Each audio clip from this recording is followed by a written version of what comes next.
Začetek je bil torej francoska šola.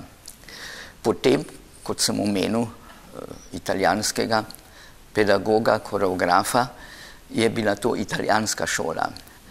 V Rusiji v času imperatorjev, carjev, so pa vabili prav italijanske in francoske pedagoge, koreografe, da so poučevali na sprva tej imperatorski baletni šoli v Sankt Peterburgu in pozneje tudi v Moskvi in seveda danes je v Rusiji cela vrsta baletnih šol, ki poučujejo vse po istem sistemu. Namreč iz teh dveh, iz francoske in italijanske šole, so pobrali najboljše in je nastala na ta način ruska šola, ki je trenutno poznana najbolj po Agrippini Vaganovi, ki je bila predstojnica baletne šole v Sankt Peterburgu, ki je izdala tudi učbenik, ki je preveden praktično v celo vrsto jezikov in ga uporabljajo povsod.